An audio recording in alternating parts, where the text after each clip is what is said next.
3 pași, fără interdicții absurde.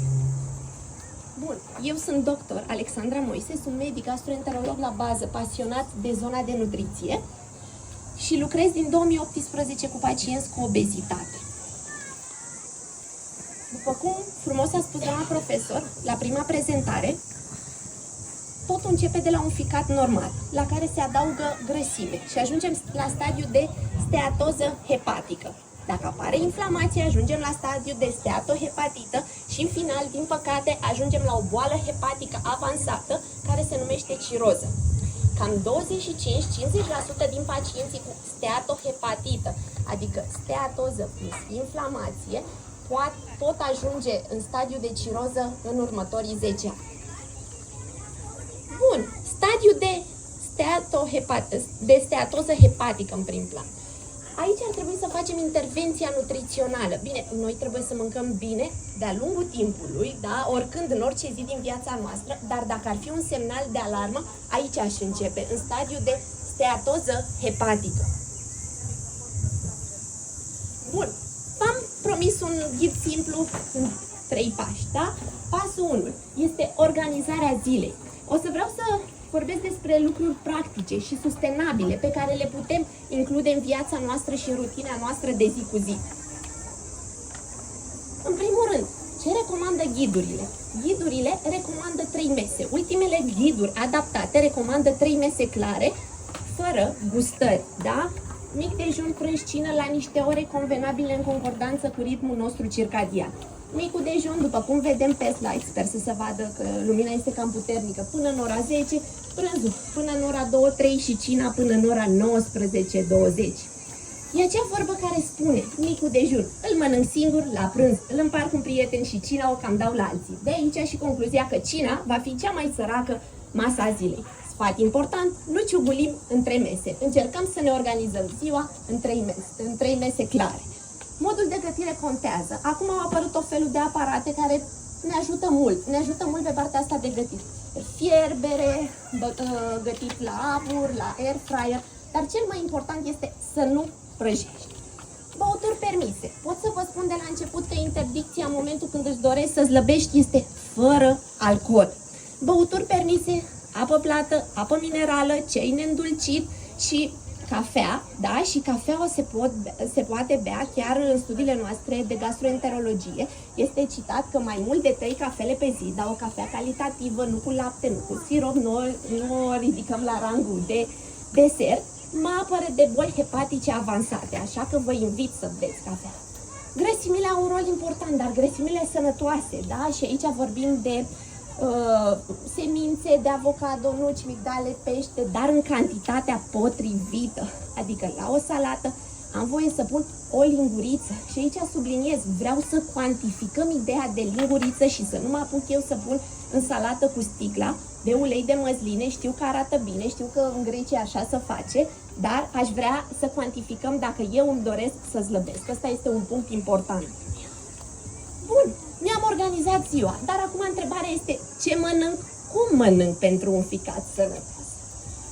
Și m-am gândit să vă propun să trasăm o farfurie perfectă. Cum arată o farfurie perfectă? În primul rând, diametrul farfuriei. Diametrul farfuriei trebuie să fie de maxim 20 de centimetri, adică nu vorbim de farfurii de 30-40 de centimetri. Alea sunt excepții din punctul meu de vedere.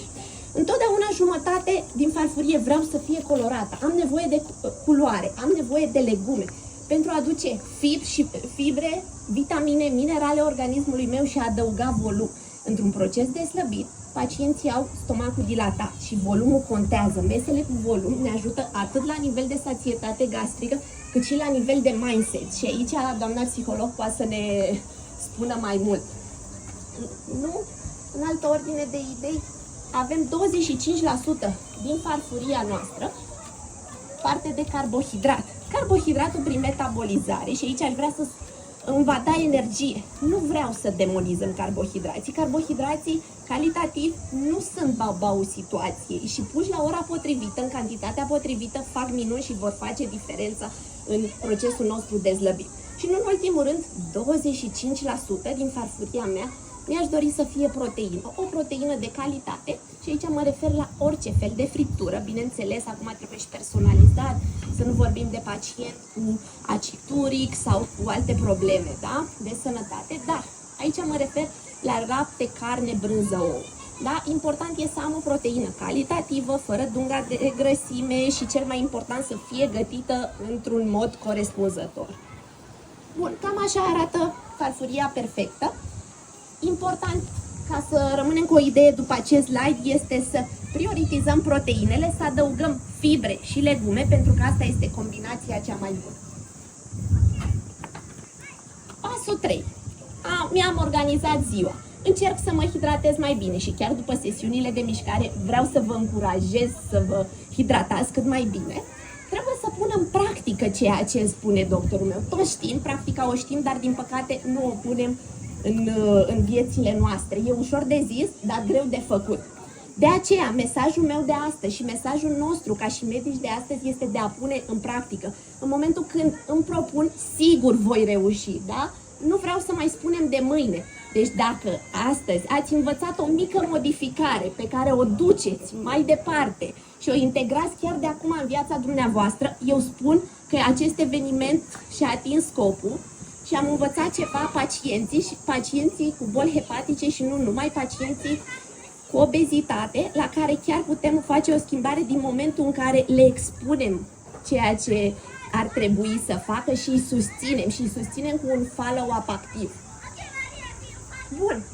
Mesajul nostru de astăzi și mesajul acestor sesiuni este că schimbarea începe cu educație. Întotdeauna trebuie să avem un profesionist lângă noi, să ne informăm din surse sigure și nu din social media de la oameni care poate n-au pregătirea necesară și sunt doar un avatar frumos. În al doilea rând, continuă cu mișcare și pe acesta cale le mulțumesc partenerilor noștri de la Workclass și nu în ultimul rând să menține cu echilibru. Bun, vă mulțumesc, eu am fost dr. Alexandra Moise.